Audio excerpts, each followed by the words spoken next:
Baseball MLB DFS live playbook show here on Monday for a 6-game main slate. I'm Jon Impemba with James Grande here on the Better Sports Network and Fantasy Alarm social channels. James, my man, you and I did the podcast earlier this morning, gave our first look on this 6-game main slate. Our guy Justin Vreeland has the playbook out for everybody already, so make sure you go check that out. If you're listening and watching, get your questions in now. James and I are more than happy to answer your questions, whether it be DFS related, betting related. Just posted my PrizePicks plays here for the day. So we're all ready to go, locked and loaded to talk this 6-game slate, man. Yeah, not the best 6-game slate to start off the week, John, and you and I discussed that this morning, just considering the pitching is, I think, as bad as it's been probably all year. I mean, we do see these slates yearly, and we're going to see them more than just today, right, where, you're not seeing teams aces, and some teams aces are not as good as others. Not that right? good? Yeah. Right. So we're at that point right now in this, Monday, typically the smaller slate. So a nice 6-gamer. Tuesday is going to be double the size, big slate. So, fun little 6-gamer, despite there not being a lot of, good pitchers, but nothing has necessarily changed from this morning to this afternoon. We have more lineups to talk about, right? There's more. There's obviously lineups out. There's a little bit of weather that we need to pay attention to, but nothing too significant. But an interesting 6-gamer to kick off the work week here. Yeah, why don't we talk about some of that weather here again? Not too much that's going to impact what we got going on here tonight, but there is obviously some rain still working its way up the East Coast here. So maybe paying attention to some things with New York Yankees, maybe paying attention to things out in Washington, D.C. in those games where there could be some rain during the game. Our guy over at Roto Grinders, Kevin Roth, the fantasy weatherman that he is, puts together a good report. We got the Weather Center over at Fantasy Alarm as well, kind of all syncing up and lining up together and what we're looking to expect here. So not expecting any sort of postponements, not really expecting a delay. But again, as we get closer to roster lock, still about 2 hours away, things can change. We know historically, and I know you mentioned on the show this morning, Washington has been a bit better, but historically, if there was mist in the air, they're like, you know what? We'll play when it's dry. We get Bryce Harper back tomorrow. No, sorry, the back in the day, he's on the Phillies now. But they'd be like, we got guys coming back. We'll just wait and we'll play on a better day here. So, we'll have to wait and see what goes on there. But those are the 2 games that we're looking at for tonight when it comes to any possible weather impacting. Yeah. And it's not even like you said, possibly impacting how you phrase that ending. Like there might not even be rain that affects this either game. There might be a small delay, but nothing. I think, usually when we talk about rain, it's like, oh, well, will this pitcher pitch long enough for it to matter? Like a few days ago, I think it was over the weekend or it was Friday slate, Max Fried, complete game shutout, John, for the Braves. 5 innings. 5 innings. We talked about that too on the show. We said the rain is coming later. I wonder if they just zoomed through 5 innings here, knowing that that's what they're going to do. Sure enough, 5 innings in, they were ready to go. Yeah, and it happened, I think the same, who pitched for the Braves? Kyle Wright. And that game rained out, or at 3-hour delay, and then Kyle Wright ends the day with 16 fantasy points. So it doesn't feel like those type of situations tonight, but it is worth mentioning there is some rain if you're at all worried. Yep, fully in agreement with you there. When we head on over to Las Vegas, take a look at some of the game totals here. Again, not much changes. We do have some movement from this morning. We're looking at 8.5 runs in Chicago, Washington. That stayed the same. Cleveland, New York, that's at 8.5. That stayed the same. Blue Jays versus the Red Sox. That game has bumped up 9.5 up to a 10 run total there in that one. Corey Klubat on the mound here going up against the Blue Jays. We also have a line dump in 2 games. We have Cincinnati, San Diego from a 9 to an 8.5. Philly and LA from a 9 to an 8.5 here. Both of those teams, though, the home favorites, they're all getting bumps. Houston's now a -190 favorite after opening as a -170. San Diego minus 225 after being a minus 220. The Dodgers a minus 165 after being a minus 155. So a lot of the favorites here that open the day, they've become a little bit more favorite, except for Chicago, Washington. Washington opened as a plus 130 underdog. They're now down to plus 115. So maybe everybody's starting to see what we talked about this morning. Right. Nationals versus lefties, man. They're pesky bunch. And then you got Mackenzie Gore, effectively the ace of the national staff here on the mound, going up against Chicago. Yeah, definitely some interesting line movement. I don't know if you mentioned, I don't think I heard Toronto Boston either. That opened minus 134 up to minus 165 on DraftKings. So that's the books realizing Corey Kluber has like one good start in him per month. So there's been a lot of line movement, to be honest. And it's interesting to see Toronto Boston, not only the money line move, but as you mentioned, the run line or the over under bet up to 10 as well. Because how does it feel over there in Boston right now, John? Hot day today? Like, what's the weather? Actually, you know what? Over the last couple of days had been very kind of cold, rainy, windy. Today, still a little windy, but like 60 degrees. It's a comfortable day at the ballpark. Okay. You have sort of that like post-rain dampness. You know what I'm talking about? Right. Where you go outside, you can tell it had rained, but you kind of get that like little, fresh, hot feeling a little bit from the ground. So that's what we were dealing with here. Again, I live 15 minutes away from the ballpark, so I kind of look out my window here and be like, you know what? We're doing okay with the weather. So, I think the biggest thing tonight, just some of the BVPs here for Toronto. Matt Chapman made my PrizePicks video for today. He's on the cover. 5 for 5 in his career against against Kluber. I know we don't like to talk small samples. He is 5 for 5, 2 home runs, 2 doubles. So, just good. Feeding in to the Kluber matchup here. You got him in Fenway, the Green Monsters right there, righty power. And I don't know if you know this, but Matt Chapman's maybe the best hitter in baseball right now. So 380 on the year. He's hitting 565 against lefties, by the way. He's not facing a lefty today, obviously in Kluber, but when I was looking at his split stats, I had to be like, wait a minute, did they swap like his slugging, right, his average? Nope, that's just what he's doing right now. He's just hammering everybody. Yeah, I mean, the Blue Jays, are a scary bunch. I just peeped at the BVP, and I won't spoil it. And not that we are like big BVP guys, but the top 4 in their lineup do pretty well against Corey Kluber. This is not going to be. If you're going to the game today, don't even go in the stadium. Just stand behind Lansdowne where the Green Monster is, and just wait for the home run balls to come, because like they're coming today. So. Listen, we'll get into obviously the pitching breakdown here. That's kind of what we're looking at for Vegas totals. Our top price pitchers, and again, we talked about it, not your best slate when it comes to stud pitching here tonight. But Luis Garcia is $9,200. He's at home. He's going up against San Francisco. Domingo Germán, coming off of his sticky substance, somehow doesn't get ejected, but Max Scherzer gets suspended 10 games. Against Cleveland here. He's at 87. Blake Snell's at 85. Berrios 83. Gore 81. That's like your top 5 in terms of pricing. There are a couple guys that I'm certainly looking to play tonight, a couple that I'm not. But you brought up the point after I was a little down on Garcia because of the Giants matchup here. His strikeouts have been elite lately, and his pitching, therefore, in turn, has been elite.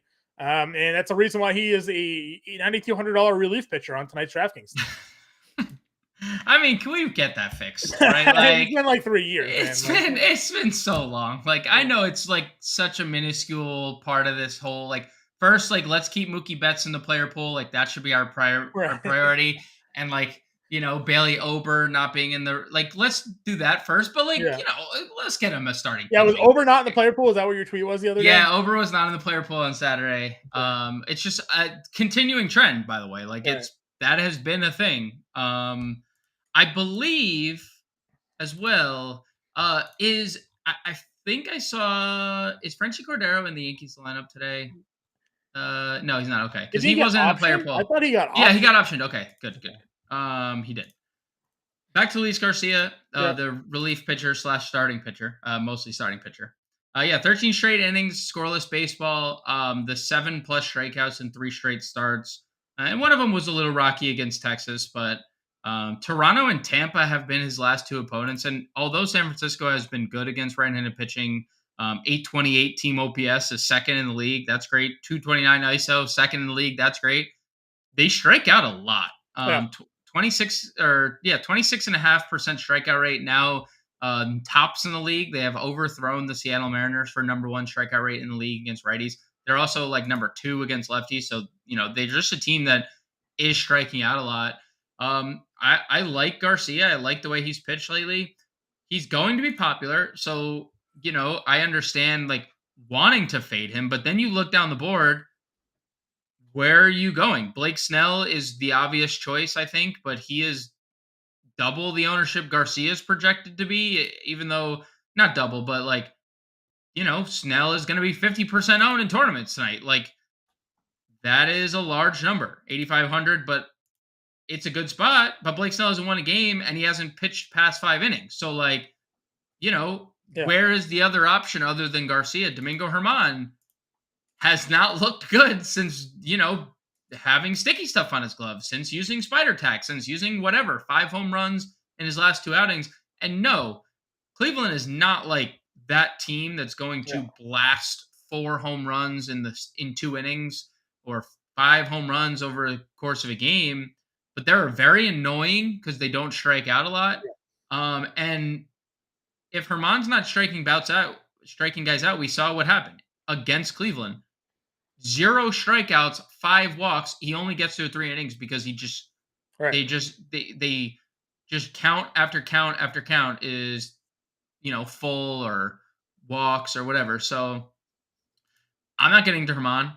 I think the next 2 names are the very intriguing ones. And I think where a lot of my personal interest lies between Jose Barrios and Mackenzie Gore. And I think we both are on the Gore side of things. Yeah.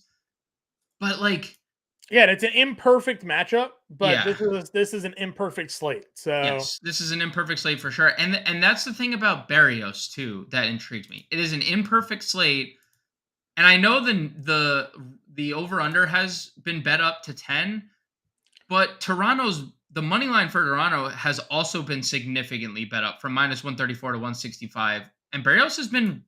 So my one worry, I don't know if you've taken a peek at the Red Sox lineup tonight. Lefty. They have 2 righties in their lineup. Yes. Everybody else is from the left side of the plate. And you mentioned the splits there for Barrios this season. Lefties versus righties this year. Lefties are doing a lot more of the damage against him. It's been for the last few years too. Again, these aren't like earth-shattering numbers by any sense of the imagination, but they're far better than they are against righties.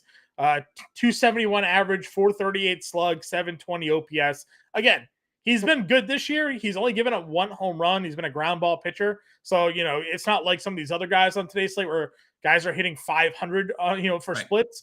But against righties, 213, 240 slugging, 500 OPS. So the righties are doing no damage against him. So the Red Sox just went out there and threw all lefty bats at him. But also, if you look at the Red Sox lineup, the majority of their good hitters are lefties, right? Verdugo, Yoshida, Devers. Duran has come up and been an absolute lightning rod for them there. We know Casas eventually has some power to come around. He's struggling in his year 2. You talked about Valdez. He's come up doubles in 3 straight games for him. He's a hit first prospect in the Red Sox organization than they got in the Christian Vasquez trade last year. And then Reese McGuire's hit 9th, their catcher, who we make fun of him for the story about what happened to him in a parking lot. We won't talk about it. He likes to use the sticky stuff, but Reese McGuire is hitting 9th. He has a little bit of a. He's a decent hitter at times as well. So they got a whole bunch of lefties going up against him against Jose Barrios today. Do you expect me to carry? Like, how can I carry on? We can't carry on. And if you guys I wish you guys were like, if you guys are like simpatico with us right now, then you're also like hand over your face about Reese McGuire. I don't disagree with anything you said because, as you mentioned, like the numbers this year have been good. Last year, 20 home runs to left-handed bats, 514 slug, 373 WOBA allowed to lefties for Barrios. The year prior, 15 home runs, 474 slug, 336 WOBA. So like, it's been a stretch. And to be honest, like this year, The only reason that the numbers depressed is because people aren't getting on. Lefties are still slugging 438 Oh, yeah. against them. Like Yeah. again, it's just like the same problem. It's power. It's lefty power. Obviously, Boston has that. Devers, Yoshida, Cassis if he makes contact. Yeah, Verdugo's more home runs this year Right. now than I think he's had in like 2 years. So His whole Boston yeah. in his Boston tenure. I'm not like I don't disagree with anything you're saying. I'm just saying at the same token, you look at the slate. Imperfect slate, as you mentioned. Like pitching is terrible. I think there are flaws in Blake Snell, the most popular pitcher tonight, right? Yeah. Hasn't made it past 5 innings. I got him in my PrizePicks video for today. 15 and a half outs. He needs to go 5 and a third innings. No, John. That's it. That's it. Just no, you can, that's it is scary. That's it. You just got to get 5 and a third innings for us, and we're cashing today. Luis Garcia, but San Francisco hits righties hard when they're not striking out.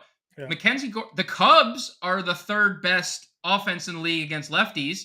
Yeah. Domingo Germán's the fourth owned pitcher of the slate. We just detailed it without the sticky stuff. What is he? Yeah. There's a lot of Tony Gonsolin, the fifth highest owned pitcher, might not pitch 4 innings. Do we know his pitch count yet? Have we gotten word? Nothing official, but like that's kind of what intrigues me about Jose Berrios. I completely understand everything about Jose Berrios being a terrible play today because the lefty power that Boston has. But he is, let's see, sub 5% owned. He probably has as much upside, right? Just upside. Who has more, who has the most upside in this slate? Blake Snell? Mackenzie Gore? Listen, Gore had the strikeouts his last start. Listen, for pure strikeout upside, Blake Snell. Blake Snell can 15 strikeouts. Like that's in his bag. If he can, just, give us the Hunter Green start, man. Like, I don't know. But isn't Berrios close? If you look at this, just the pitchers on this slate, you look at, you're like, yeah, he might have as much upside as anyone else. Sub 5% in a tournament. Not in a cash game. Please don't use him in a cash game. But in a tournament, I'm not opposed. Nice uptick in strikeouts for Berrios this year. Last year was abysmal, 7.8K per 9. But 2 years prior for him, it was 9.7, 9.5. This year he's 9.4. So strikeout bump for him back on the thing. The thing is, the Red Sox, again, they don't strike out. The Red Sox are just a team that doesn't really strike out a lot. Our guy DePrince in chat here want to know our favorite FanDuel pitcher for tonight. Mackenzie Gore is the top price pitcher. By $900 over on FanDuel. Luis Garcia is your number 2 at $9,600. I think you take Garcia at 96. And if you want to get different with it, Blake Snell's 8K. You'll be able to fit any hitter you want. He's gonna be so popular at 8K. Yeah, you'll be able to get any hitter you want with Blake Snell at 8K. FanDuel is also a better format for Blake Snell because you only get hurt by runs allowed. Right? He doesn't get hit by walks. He doesn't get hurt by hits. It's only runs allowed for Blake Snell. So conversely, you don't get the quality start. He won't get you the quality start. Maybe we're hoping tonight because I have him in my FanDuel plays that he'll get there. Bang for your buck, Luis Garcia on FanDuel is $9,600. You can save $1,000 off Mackenzie Gore. On DraftKings, I like Mackenzie Gore a lot tonight. Again, we talk about it. If you're looking at the matchup. You're against left-handed pitching. Cubs, 10th highest strikeout rate, 23%. Everything else about the Cubs against lefties is pretty good. So you're just banking on him missing bats, hopefully. But as we mentioned, you look at the Vegas odds here. That game total stayed at 8.5, but the line moved back towards the direction of the Nationals here a little bit. They opened as like a 130 underdog. Now they're down to 115. So some money going in here on Washington. We mentioned, just the numbers for lefty hitters or the hitters for Washington against lefty is pretty decent. So, again, it's an imperfect slate. It's not great. You want some strikeout upside. Blake Snell's got it. Yep. After that, I don't want to pitch Cal Quantrill. I really don't. No. I actually have an interesting twist on that because we were kind of interested in Quantrill, I think, this morning. Well, I actually played Yankees in the lineup. I also think that the Yankees are in play, really in play when we start looking at Quantrill. I like that they're home. Yep. And I like the top I think the top 4 of their lineup is a representable MLB roster. Yes. You just hope that they're the ones that do the damage there. Look, you're playing on DraftKings. It is really hard to like Quantrill because he just doesn't miss bats. Even with the Yankees, with like what their lineup is constructed as, they're going to put the ball in play against Quantrill. So I'm with you. I actually have more interest on the Yankee side than I do on Quantrill. I got an interesting question for you. One more name that I'm willing to just. By the way, just a quick Gonsolin lookup. Before his most recent start, they said the expected innings limit for him was 4 innings. He went 3 1/3. So I don't know if that was pitch count or innings, but I don't know. They were going to let him go 4. He threw 75 pitches in 3 1/3. So maybe he gets to 5. I don't know. I'm still looking to see if we'll get an actual update on eventual pitch count for Gonsolin. Sucks that he's the last game on the slate, so we won't really know. But if news breaks, I'll have it for you. But that was what I was able to find going into his most recent start. They said pitch about 4 innings. Take it for what it is. All right, let me float something out to you, and you can shoot it down immediately, and I understand it. Okay. Mm-hmm.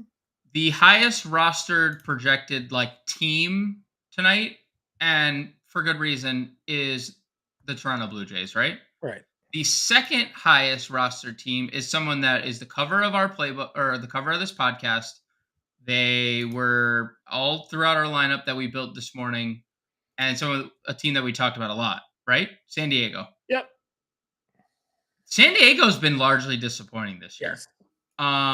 They strike out a lot, 26% strikeout rate against righties. They're 18th in OPS. They're really saving grace as home runs, right? Luke Weaver, although he's been bad, and although there has been a large sample of fly balls this year. Good strikeout rate. Dude, he has a 31% strikeout rate this year. I know. I don't know if I have the balls to go to Luke Weaver because he's been dreadful in 2 starts. But one of them was in Great American. One of them was against Pittsburgh, who's the hottest team in the world. San Diego is not that team, other than we know that they can explode at any moment and they're coming off, their Mexico City series. The strikeouts are really, really, really interesting. You know what? I almost put into I don't mean to keep touting my PrizePicks video, which is again out there live on the Fantasy Alarm YouTube channel and home. I was teetering. Now they give you pitcher combos. Okay. Blake Snell, Luke Weaver, 11.5 strikeouts. Dude, that's not low. A lot. That's not a lot. Not a lot for 2. Blake Snell is a strikeout plus per inning guy. Luke Weaver's been a plus strikeout per inning guy. Luke Weaver's individual strikeout line is only at 5. He's had 8 in both of his starts. 8. And gets a team with a 26% strikeout rate against righties. Third highest strikeout rate in baseball against right-handed. I mean, more to your point, right? Third highest strikeout rate in baseball against right-handed pitching out of the Padres. 217 batting average against them. Slugging 395, 700 OPS. They have a decent ISO. 177 is a decent ISO.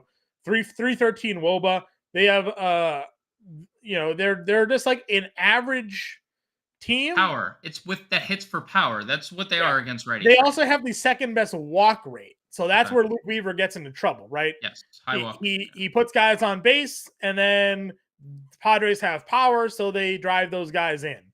But with their power comes their strikeout. So I might go back and play it again anyways. You can do the 4-pick, 5-pick, whatever you want. My 2 favorite picks are out there, but I saw 11.5 and I was like, that's pretty good, dude. Weaver's got 8 in back-to-back starts by himself. We know that Blake Snell can get that by himself if he could just stay in the game long enough. Right. Yeah, I definitely think that those are interesting strikeout numbers for props tonight. And then you're looking as a starting pitcher. If he goes out there and strikes out 8, gives up 3 over 5 innings, I don't know, that could be a decent SP2 at the price today. And the ownership, because I think there is a case for every one of these pitchers that could get shelled. Every single one of them tonight could get shelled. Even the good pitchers are in bad spots. Luis Garcia is not in the best spot. Blake Snell is in a pretty good spot, but he's just hasn't been consistent. Like Right. Mackenzie Gore, very tough spot. Flip side, Drew Smiley, not a good spot against Washington. Like death by 1,000 paper cuts. Yeah. So I'm just saying, like that strikeout rate for Luke Weaver paired with San Diego's strike rate is kind of interesting. Not a one pitcher site guy, Yeah. two pitcher sites though. I can get behind it. Yeah, I would agree with you there. Again, to your point, just kind of looking at his recent starts against Pittsburgh, 6 innings, 4 earned runs, 8 strikeouts. Didn't even get the win in that game. Almost 18 fantasy points. You got 18 fantasy points tonight, 7K, and he goes 6, 4, and 8. You're perfect, right? Like Yep. you're not getting killed there. So I'm with you. I think it's an interesting matchup here tonight. Again, the walks are just what I worry about. 4 walks in his 2 starts here. And they have a second highest walk rate to go with their third highest strikeout rate. So incredibly patient. That's team that strikes out a lot. I don't know. You tell me how that may. They're Adam Dunn. They're the Adam Dunn of baseball. Right? Adam Dunn. 3 true outcomes: walk, home run, strikeout. All right. Anybody else here for pitching for you? No. I mean, the only thing we could talk about is the Gonsolin thing, but it's like to be determined. If we were to get, and if we talked about it this morning, if there's like an 80 pitch cap, maybe. But again, like I would rather at that point just use Luke Weaver, who I know is throwing at least 6 innings. Like he could get deeper into games, right? Like I would just rather take a guy who's not capped on innings. Yeah, I'm just scrolling around here. I don't see any like definite reporting on him when it comes to pitching. Just the one underdog before his most recent start said that he was expected to pitch about 4 innings. So he pitched 3 1/3, right? He got into the 4th. So kind of keeping along. It's Dave Roberts. That's the worst part. Yeah. There's nothing guaranteed with Dave Robertson like extending pitchers at all. Nope, I agree with you. Let's see here. Just Dave Roberts confirming the rotation. Yeah. Well, if we get the info, we'll certainly pass it along here. If not, you got to go in the Fantasy Time Discord. Yep. We'll be live there until roster lock for everybody here. You see the scroll down at the bottom. You can join right now. FantasyTime.com/all-pro. Promo code MLB50 saves you 50% off the first 6 months. We also have a 7-day free trial right now. Can't beat going on for free. You sign up, get the 7-day free trial. You don't like it, you cancel. You don't get charged. Otherwise, it's $19.98 a month for the first 6 months. That takes you all the way through the first month of the NFL season as well. So you get access to everything we got going on here at Fantasy Alarm and the Better Sports Network. So take advantage of that offer today here. James, a good catcher. Again, now that we have some lineups, we kind of get an idea of who's in and who's out. Kybert at $3,200 feels like a spot where we're going to be looking to go tonight. We like Yan Gomes against Mackenzie Gore, just the lefty-righty matchup for him. But we also like Mackenzie Gore. So if you're not playing Mackenzie Gore tonight, probably okay to go with Yan Gomes. If you are playing Mackenzie Gore tonight, going Kybert Ruiz. You can also go Danny Jansen against Kluber if you feel like it at $3,100. But that is probably where I ended for me. Yeah, I mean, there's power upside with Blake Sable if that's a route you wanted to take. Home runs in 2 of his last 4. He has 4 home runs over his last 10 games with 1,000 OPS. So like Sable, multi-position eligible. I don't hate that. Hitting 7th in a pretty good spot. Again, I like Garcia today just based on who else is on the slate. There's not a lot of pitching options that like you can comfortably get to. So I think Sable 3,400 would probably be the only other guy. And if you want to play Yankees, Jose Trevino, kind of a wraparound stack isn't the worst, but that's like worst case scenario. Yeah, I'd rather play Jansen there, I think. Agreed. Yeah, I mean, game environment, game total, pitching matchup. And Jansen's hit for a lot of power lately. 3 home runs in his last 10 games. Yep. All right. First base position over here. Again, we don't need to go into all the numbers for Toronto. If you want to get expensive and spend up for Vladdy against Kluber, you certainly can. $6,100. On the show this morning, I told you I liked Rizzo. That hasn't changed. Hitting second tonight, $4,300 against Quantrill. We always like Anthony Rizzo in Yankee Stadium because of that right field there. So for me, it's Rizzo. Where are you looking elsewhere on the first base position? I mean, stacking against Klubot feels really good. Rizzo definitely feels good as well. I do have some interest in Dodgers here. Taijuan Walker's kind of been bad and like hurt. I know the righties have gotten to him and he's been good at limiting lefties, but Freeman hitting 316 with a 370 WOBA against right-handed pitching. Other than that, like LeMahieu 3,800, I think is in a good spot. Righties have given Cal Quantrill fits this year. Righties hitting 339 against him. LeMahieu hitting fourth tonight. Again, not like your prototypical four hitter, and nor has he been great. But he's been okay. He's been really good in Yankee Stadium this year. So I would take a look at LeMahieu. If you're not playing Weaver, Jake Cronenworth is fine. I kind of, again, I'm going to go back to like Giants. Although we like Luis Garcia, Lamonte Wade, guy's just hitting for a ton of power. Home runs. He did home run back-to-back games there, but they were in Mexico City. So. Yeah, Mexico City. It is worth mentioning like all these Giants, Padres numbers from the last. I mean, they scored what? 27, 37 He had 11 runs home runs on Saturday. 11 home runs combined on Saturday. So yeah, and 37 runs in a 2-game span is just insane. But Lamonte Wade leading off 3,200 against Luis Garcia is pretty decent. Yep, I'm with you there as well. Let's go on over to second base here. Again, guys at the top we definitely like. Estrada, just expensive. Horner, 49. India against Snell. If you're not in on Snell, India's really good against lefties. Gleiber's at 47. Jimenez has some run at 45. I think all of those guys at the top certainly very much in play. I don't really have like a strong lean. Like Torres probably is my number one in that group, and then Garcia, but I could find spots for all of them. Yeah, I would say Glaber is probably the top guy. Hitting third again. Quantrill, terrible against right-handed bats. He already doesn't miss bats, and I think that would be the primary issue with the Yankees lineup tonight. That no Judge, and they're gonna strike out a lot. Well, Cal Quantrill against right-handers, John, this year. If you just had to guess what his strikeout rate against righty bats is, what would you say? 10%. 7.8% strikeout rate against righties this year. Now there's been like some batted ball unluckiness to his outings, but 339 average, 564 xFIP. I mentioned the 7% strikeout rate. I don't like those numbers. 33% hard hit right to righty. So Glaber is definitely number one for me. I like Jimenez on the other side of this game because I just don't like Herman very much. India, perfectly fine, as you mentioned. There's stolen base upside with him. Nico Horner, we know there's serious stolen base upside with him. Yeah. Not a guy who strikes out a lot either, and that's kind of what we worry about with Mackenzie Gore. So if Horner gets on, he could be going. But it's Glaber and Jimenez for me above 4K. And then take some shots on guys below. Listen, Whit Merrifield hitting 6th tonight is very interesting. Pretty interesting. He is hitting the ball really well.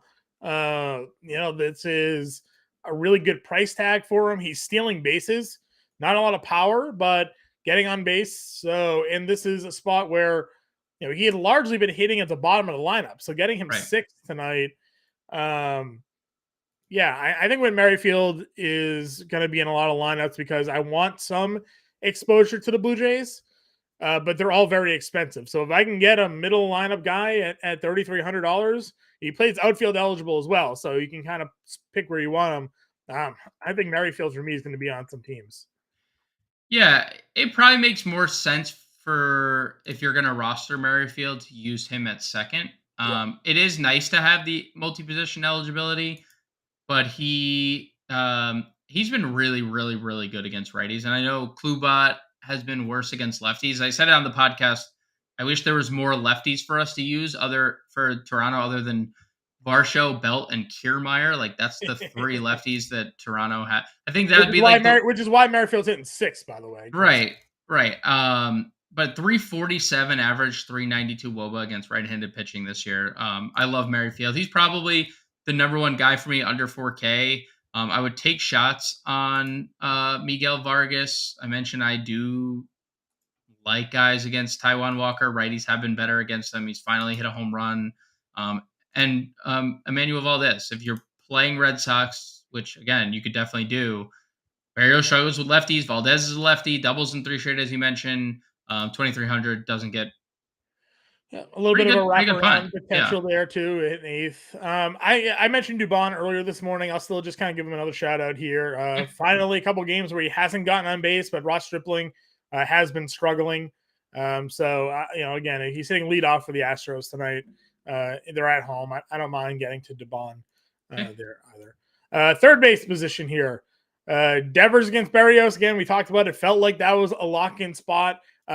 Chapman's BVP against Kluber's ridiculous, but Machado's on the cover for tonight on the show. So we like Padres here. We talked up Weaver a little bit just for that strikeout potential that he has, but a lot of things indicating San Diego here tonight, and Machado's in a good spot. Yeah, I mean, I think it's interesting because San Diego is in a great spot and a lot of ownership going their way. And Machado coming off the terrible game on Sunday, but huge game on Saturday. You also had home run in Wrigley the day before. So like signs of life coming from Machado. And I really like it. It's just like, what is going on with San Diego this year that they're striking out so much and just not doing anything? It's kind of just feast or famine for them. So I love Machado. I love the spot. Weaver's been terrible other than the strikeout department. Righties are hitting him hard. Lefties are hitting him hard. Righties batting 318 with the OPS over 1,000, 445 WOBA. So right. Everything profile is perfect for Machado. It's just, can they put it together? Even he might just be the one to put it together, and you just play a San Diego one-off. But yeah, third base is strong. Devers is elite. Ramirez is elite. Chapman's elite.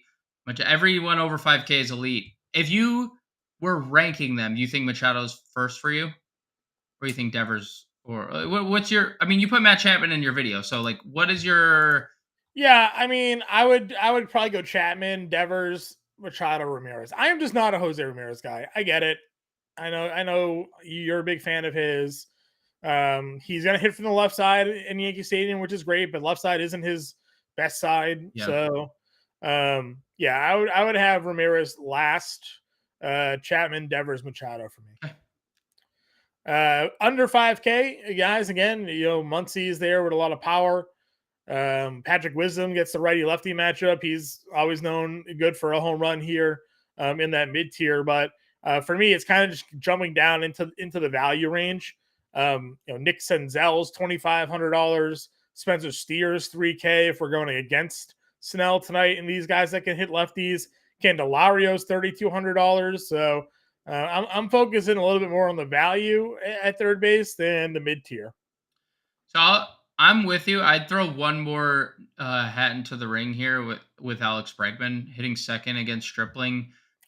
Stripling's kind of been bad against everyone this year. 1,000 OPS to righties allowed, 900 OPS to lefties, 415 WOBA allowed.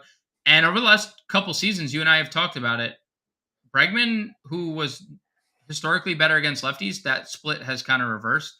And again, it's been better against the righties this year. 371 WOBA, 3 home runs already. When they take the trash cans out of your dugout, I guess this is what happens, right? Yeah, no more trash cans, and now Bregman's just only confident against right-handed pitching. So just a honorable mention. I like Jordan being back in that lineup. Yeah. I like kind of Houston, like the depth of that lineup now with Jordan back in. Like, you have to attack them differently, knowing that. Yeah. Yep. And like now Kyle Tucker's hitting fifth. Like they're two. Jose Abreu withstanding like 2, 3, 4, 6 stack where you get Jeremy Pena is really interesting. I've talked about Corey Julks a couple times on this live stream as well. Like he's interesting. I like Houston quite a bit. I think they're pretty sneaky going up against Stripling here because I do think a lot of the ownership is going to go Toronto and San Diego's way. So I'm just going to throw Bregman out there as a kind of a contrarian play at 4,400. Okay. Going on over to the shortstop position here. Again, top price guys. You got Bichette, Estrada. We've talked about dual position eligibility. Xander's had 55, Trey Turner 54, shortstop eligible Mookie Betts there at 53. I like Xander a lot tonight. Again, we like the Padres. I like Xander.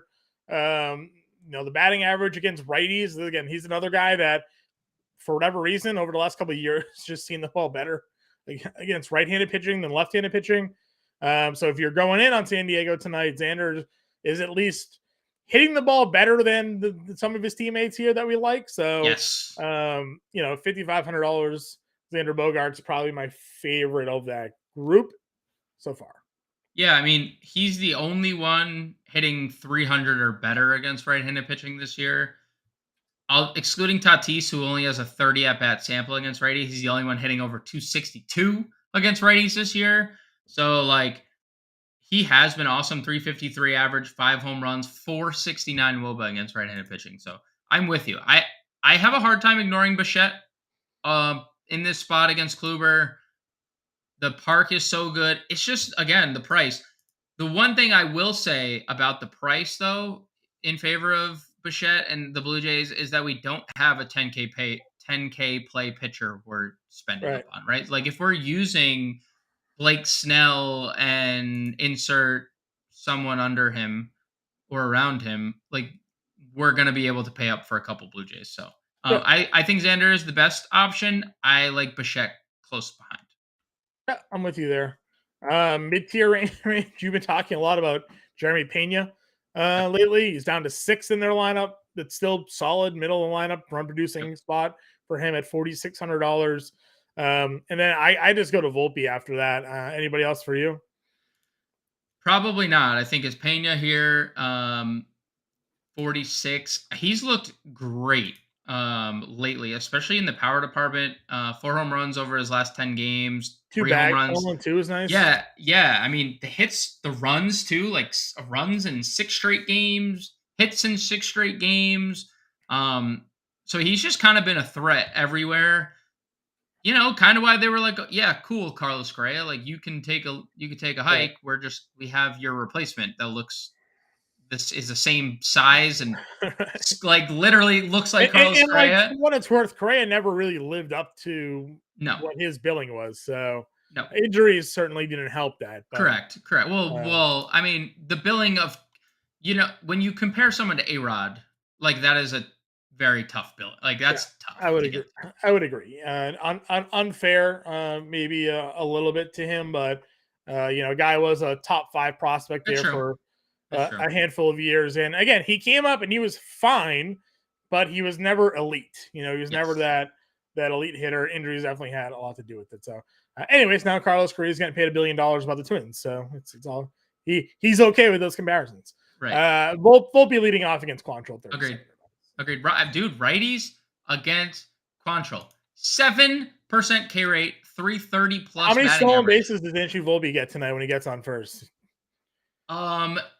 I mean, first he needs to get on base. So we'll start there. If he gets on base once, can we lock him in for 2? I could see a scenario where he has 2 stolen bases tonight. And if he's on base multiple times, I could see a scenario where there's more than 2. Yeah. I mean, they don't have Judge in their lineup anymore, so they need guys to be getting on and moving up. Manufacture runs. Yeah, for sure. That's always the thing that I hate when Judge hits second, because Volpe gets on first, and they're like, "Do not get thrown out stealing. Let Judge hit you in with a home run. Don't run. Right, right. It's annoying. So maybe that changes now with Judge out in that lineup. Right. All right, let's go on over to the outfield position here. We talked about it. We got a lot of top price guys here. Jordan is your top priced outfielder at $6,300. Re-entered, the lineup there after a little bit time off there. He's got 3 hits and a double in the 2 games since he returned. Yeah, so I think him and Kyle Tucker are my favorite outfielders. And I believe if we were talking about it this morning, the 5K tier wasn't that appealing. And then the more I look at it, I just loved Houston. I just like this Houston lineup so much more with Jordan just in the middle of it. It's so much more dangerous. Righty, lefty, righty, lefty, righty, lefty, the first 6 batters of their lineup. And we know Kyle Tucker's dual threat ability. He hasn't necessarily flashed it all that much. But 390 OBP at that. I mean, the 390 OBP just speaks to the fact that he can steal bases. And Jordan, we know who he is. He's probably one of the 3 best hitters in baseball. So I love them. The question mark for me is what do we do with the other two Padres here? Because they're going to be that's going to be the popular route. Tatis and Soto are going to be the two popular ones. Soto's so weird to me. Last 3 seasons for Juan Soto, right? 20% walk rate, 14% strikeout rate. Pretty consistently, 20% walk rate, 14% strikeout rate. This year, 21% walk rate again, great. Almost a 25% strikeout rate for Juan Soto. So just expanding the zone. The last 2 years, like we thought last year was like, oh, it can't happen again. 249 batting average in balls in play. 238 batting average. It's so insane. It's so insane. But then you look at like some of his adjusted batting average and balls in play numbers, like you got a zip steamer, looking over at Fangraphs, 280, 285. So he's just not. It is bad luck. It is just. Well, it's not just that it's bad luck. It's also like he's not. His hard hit rate is maybe not where it's supposed to be. Like I don't know, is he not barreling the ball enough? Tell me why he is not getting on base as much, and he's not hitting the ball. Is he 5% line drive rate this year? He's almost a 60% ground ball rate. What is he doing? Like just hitting on the top of these baseballs here. Like I want to believe at some point we'll get back to the Juan Soto that was, a 101 type player, but he's not it this year. In the second half of last year, he wasn't it. So I don't know. You're not wrong. To wrap all that up, he's not playing like a $5,200 player. No, he's not. He has again been a little better, but again skewed by the Mexico City. I mean, imagine trying to form a team in Mexico City. The pitchers would not go there. Like you could not force pitch. No pitcher would sign there. Yeah. Maybe like the pre-humidor Colorado Rockies. Yeah, yeah. I mean, just nobody would go there. There are like 384 slug, expected slug 477 for Soto. Almost 100-point difference. WOBA 337, expected WOBA 379, which are still lower than career marks. Yeah. It is weird. It is a very good spot, and I think a lot.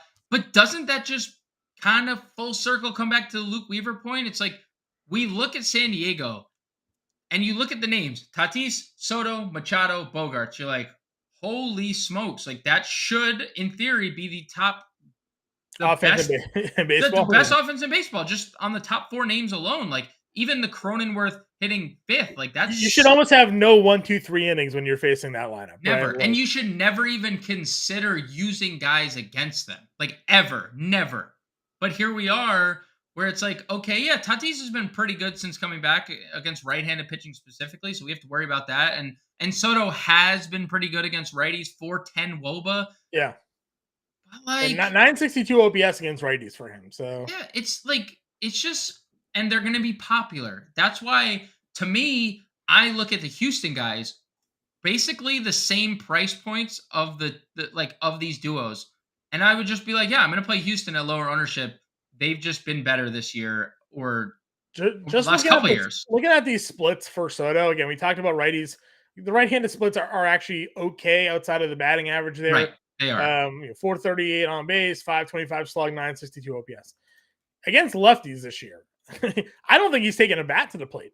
35% strikeout rate, 105 average, 260 on base, 150 slugging, 053 ISO for Juan Soto against Southpaws. So, yeah, so and those numbers are all drastically lower than what they had been in the past. So. If his name isn't Juan Soto and he's not making the money that he's making, he's not playing against lefties on like. Oh yeah, he's a zero. You know what I'm saying? Lineup. He's a zero in your lineup against left-handed pitching. But what do you do? You're not benching Juan Soto like you're. Nope, I agree with you. George Springer's only $100 less. True. It's a great pivot. And we're one of the cheaper Blue Jays, John, $5,100. Highest game total on the board. We talk about just that matchup. Springer 375 career average against Kluber in 24 at bats. 1,000 OPS. Again, you mentioned it. A lot of these guys have good. Vladdy's 5 for 9. Again, not large sample size. Vladdy 5 for 9. Bichette 5 for 11. Chapman's 5 for 5.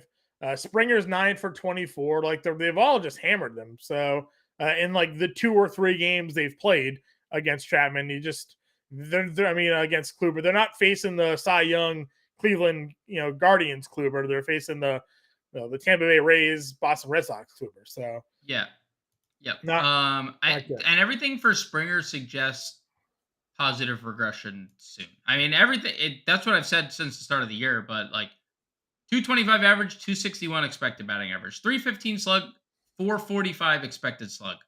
Expected WOBA of 332. He has a 270 mark there. Like things are going to come around for George Springer. This is probably the kickstart of it all. Yep. We mentioned Bryce Harper was going to be returning tomorrow, so we'll get him on the slate hitting DH. I got him for $8 in our auction league, James. Feeling pretty strong about that.